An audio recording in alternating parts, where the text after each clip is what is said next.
आचार्य Bhadrasen charitable न्यास द्वारा आचार्य भद्रसेन स्मृति वाद विवाद प्रतियोगिता का आयोजन रेड क्रॉस भवन में आयोजित किया गया।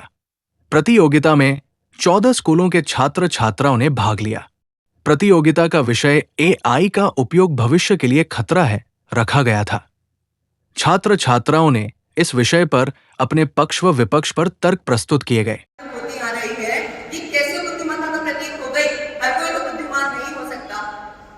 AI इतना ज्यादा खतरनाक है कि इसने अपना मुख्य लक्ष्य बनाया है आज के बच्चों को। आज के जो जेड अल्फा है, ये बच्चे आपको सड़कों पर गिल्ली डंडा खेलते हुए, क्रिकेट खेलते हुए, बैडमिंटन खेलते हुए नहीं दिखेंगे। ये बच्चे आपको अपने घरों के अंदर मोबाइल पकड़े ऑनलाइन खेल खेलते हुए मिलेंगे और ऐसे ऑनलाइन खेल। मैं आपका ध्यान इस बात पे भी केंद्रित करना चाहूंगी कि क्या लोग अब कहानियां बच्चे कहानियां अपनी नानी दादी द्वारा सुनाया करते थे, स्टडी मटेरियल का इस्तेमाल करना सीखा। जैसे क्लास में कोई लेक्चर होता है तो किसी बच्चे के लिए कोई खास चीज रुकती नहीं है, पर यहाँ आप रोक सकते हैं, बार बार रिमाइंड कर सकते हैं। महोदय, या आपको गूगल की तरह सर्च करते हैं और किस सवाल का सटीक जवाब देना है। मैं अपने विपक्ष साथी को यह कह रही है कि AI मानवता के लिए बड़ा बल्कि इंसानियत के लिए एक वरदान है। महोदय, डर तब लगता है जब हमें नई तकनीक समझ नहीं आती, परंतु समझदारी से किया गया उसका उपयोग वही उसे वरदान बनाता है। जैसा कि मेरे विपक्षी मित्र साथी ने कहा, डोरेमोन के बारे में तो आप सभी जानते होंगे। तो डोरेमोन AI हमारे लिए खतरनाक है। डोरेमोन तो अपने गैजेट से सारी समस्या हल करता है, तो वह बच्चों के लिए खतरनाक नहीं हो सकता। और आप देखिए ना, आज के समय में AI यही काम करता है। आज स्वर्गीय आदरणीय आचार्य भद्रसेन जी की 49वीं पुण्यतिथि के अवसर पर जो प्रतिवर्ष स्कूल के बच्चों की वाद विवाद प्रतियोगिता होती है, वही प्रतियोगिता आज भी करी गई है, जिसके अंदर बढ़ चढ़ के अजमेर के स्कूल के विद्यार्थियों ने भाग लिया। और सबसे बड़ी बात है कि विद्यार्थियों ने जो सब्जेक्ट रखा था, हम लोगों ने IA के ऊपर, उस पर इतने अच्छे अपने विचार प्रकट करे हैं कि कह सकता हूं मैं कि अजमेर के जो स्टूडेंट हैं उनके अंदर जागृति बहुत अच्छी है। और उसी का कारण है कि आज की इस वाद विवाद प्रतियोगिता में उनका बोलना, उनका अपने भावों को रखना और जिस तरह से उन्होंने अपने भाव प्रकट करे हैं, बहुत शानदार। जज भी यही कह रहे थे।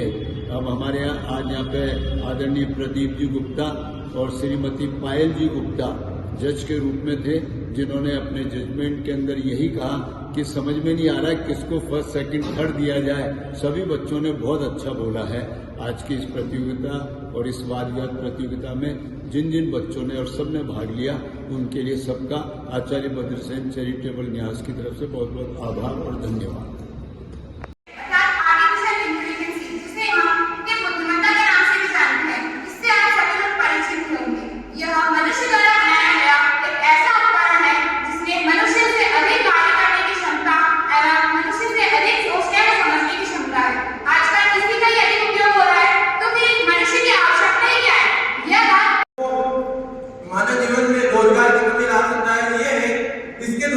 रोबोट बनाए जाते हैं, लेकिन ये लोगों को विस्थापित करके उनके रोजगारों को